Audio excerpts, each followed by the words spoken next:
So, hey there, Perennial Pride listeners. Thanks for joining me on this podcast. It's an exciting week. Starting off at the time of this recording, we're in the heat of the NFL playoff season, which is my favorite sport. It's something I grew up playing, and I get to share with my younger son, who's a big fan. My older son is not, but he's warming up a little bit. But it's just a fun time. It's a good distraction, time to spend it with your family, friends. You join a community. Obviously, everyone knows me.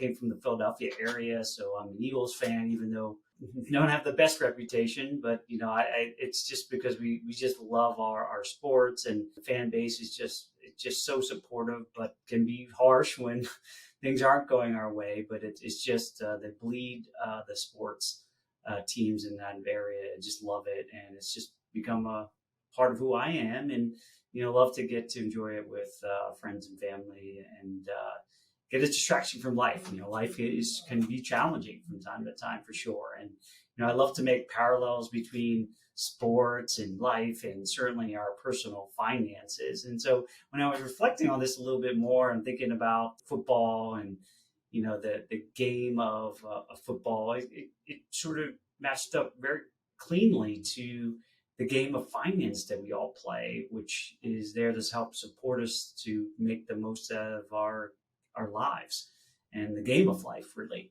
And so I want to share kind of my perspective. And I was thinking about this as I was trying to relay what some of the basic concepts of gaining more control and freedom of our finances. How does that relate to a football team and how it's set up in the game of football? And it was pretty easy to make the match.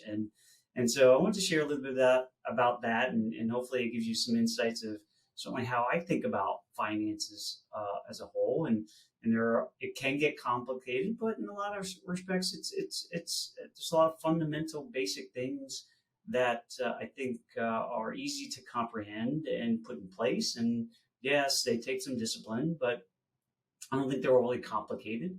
But they all sort of fit into a bigger puzzle of a balanced environment for our finances and our lives, and maximizing our resources and creating efficiencies of our resources so that we can use more of those dollars to buy back some of our time, right? That time is our biggest and scarcest resource, and we got to guard it because it can be easily taken away from us.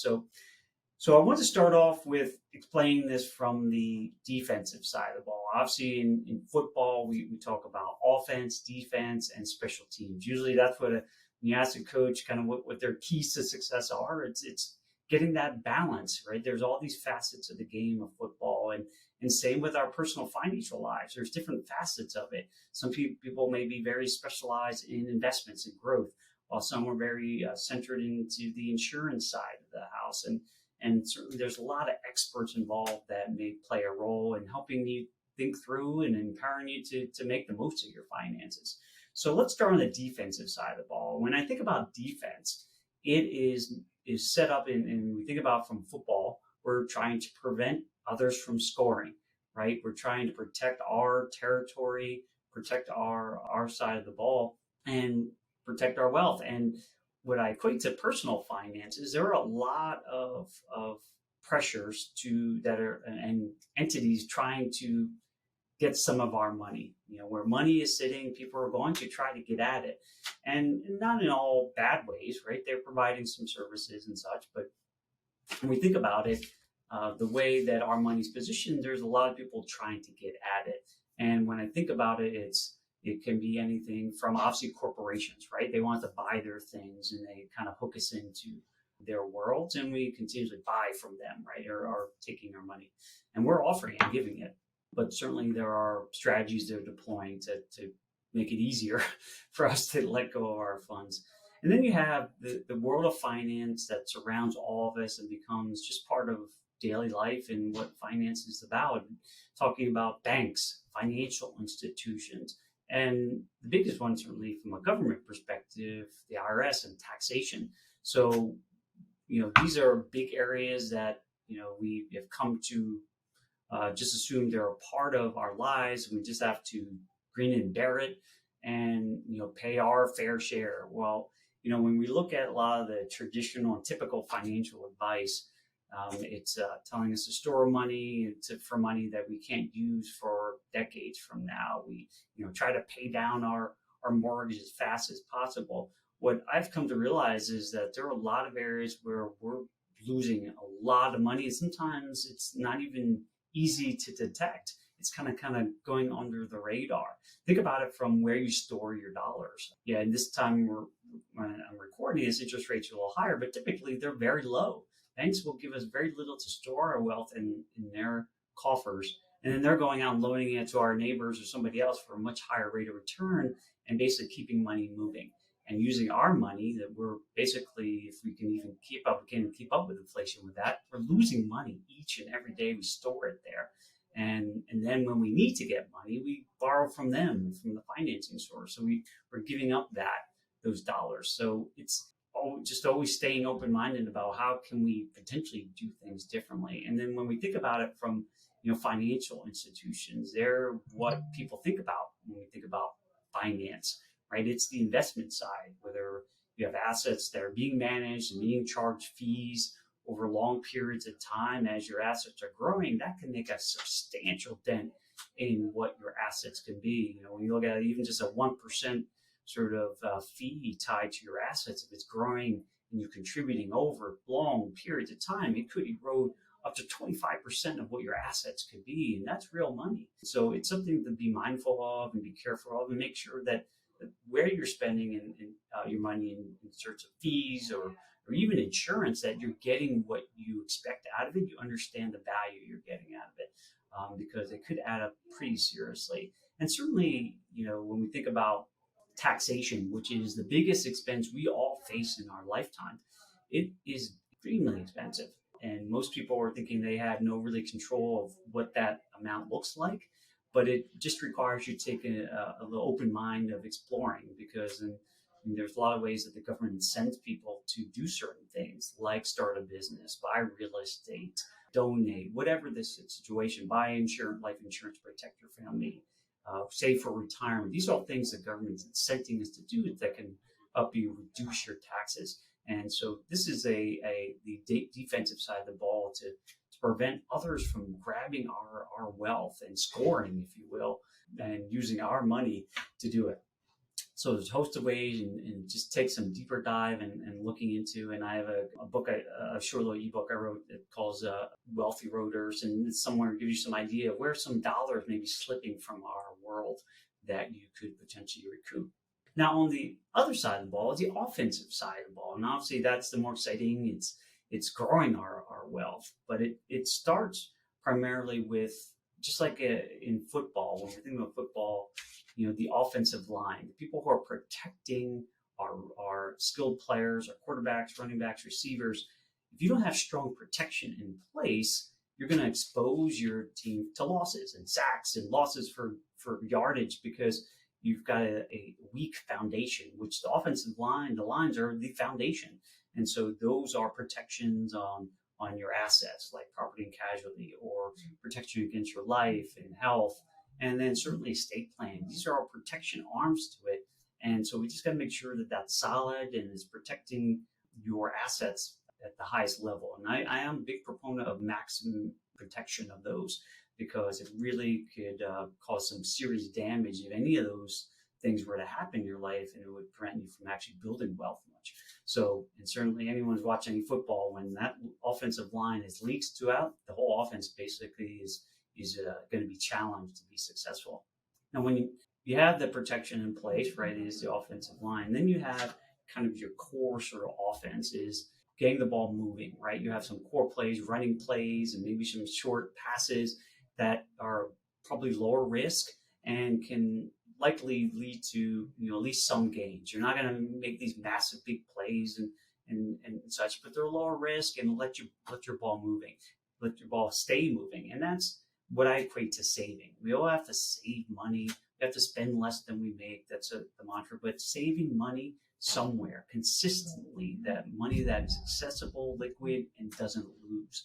And that's really a core part of any great financial plan, that you got to have that, because you never know when you're going to need it. And when opportunities come, you'll have the money to do something with it. So it's really key to have that available and consistently do it.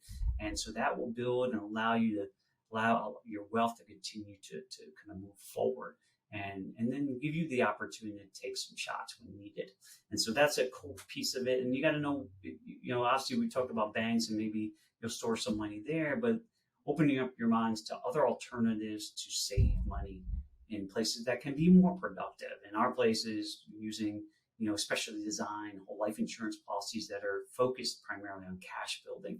And it's a great place for private sort of money to sit and you can access when you need to. So that's a core piece of the offense. And then obviously you're talking about some of the shots we're going to all take, right? They're investments. And obviously I've always stressed around investments is to invest in places that you know and understand and hopefully have more control over.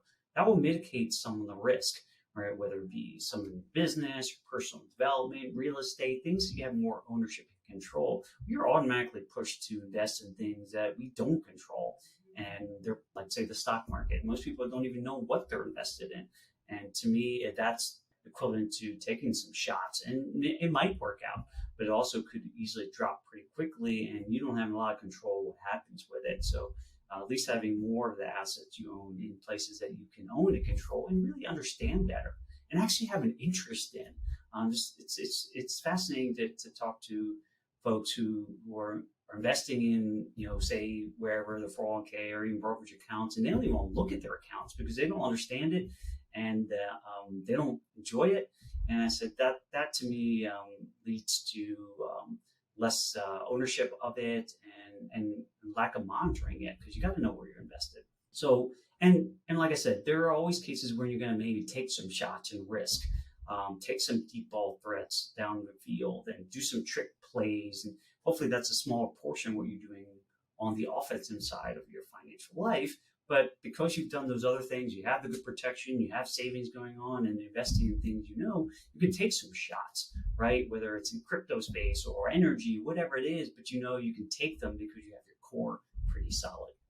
So that's the offensive side of the ball. And then, the special team side, I just think that's kind of the next factor in it, in how I equate that to our financial lives, is that there are so many facets of our financial lives, from the protection side to the growth. And you need a lot of experts involved to blend their specialty into it, whether it's tax, estate planning, property and casualty. There's so many areas that people need support in. And this is where someone like me or others that can help you play quarterback to sort of see the whole field and get a sense of all the different players and leverage these special team players when needed, and to help you make decisions, ensure that your broader financial strategy and plan are a place where you feel most comfortable and confident that you've got the right sort of players in the mix, and your strategy is sound, and bringing those in, because we all need them. Finance can be very complicated. There's so many different areas, and this is where you got to find the network of great people that you can go to for investment advice, for protection advice, and certainly legal advice and taxes. So many different areas. So I want to end it here. I just want to do a short little stint to share you kind of the different facets. And this is where, if anyone ever wants to discuss it and help looking at all these different areas to ensure that your strategy financially is sound and balanced and maximizes the efficiency of all your resources so you can get the most out of it. That's where getting an expert to give you another set of eyeballs and opportunities for improvement is so key. Each and every one of us is really it's required of us to continue to grow and be open-minded and explore different opportunities, because you never know what's going to be out there. But always looking at the bigger picture: is my team and sort of strategy sort of balanced and suited to what I'm trying to achieve with my financial life and what I hope it does to support my life, my family, and anything else that matters to me. So I hope this was helpful, gives you some food for thought, and certainly reach out if you want to learn more. And best of luck to you, and see you on the football field soon. Thanks for joining me on this episode today. I really am grateful for you as listeners to the Perennial Pride podcast. I hope you're getting some tremendous value out of it and hopefully pushing you along your journey to financial freedom. I put this podcast together really to help you get more educated around your finances so that you feel empowered to live the life that you really want. And if you like the content that you heard today or watched, then I would encourage you to go to my website, perennialpride.com. There's tons of other content there. And you can access my book, Wealth Beyond the Numbers. You can buy it there on my website. It's a aggregation of a lot of great tips and tools I've learned to not only build my wealth in my accounts, but build wealth in my life and abundance and joy, and something that has a lot of my experiences in the journey that I've been on personally. Hopefully that can be also of value to you as you sort of move forward. So thanks again for being a Perennial Pride listener, and we'll see you on the next episode.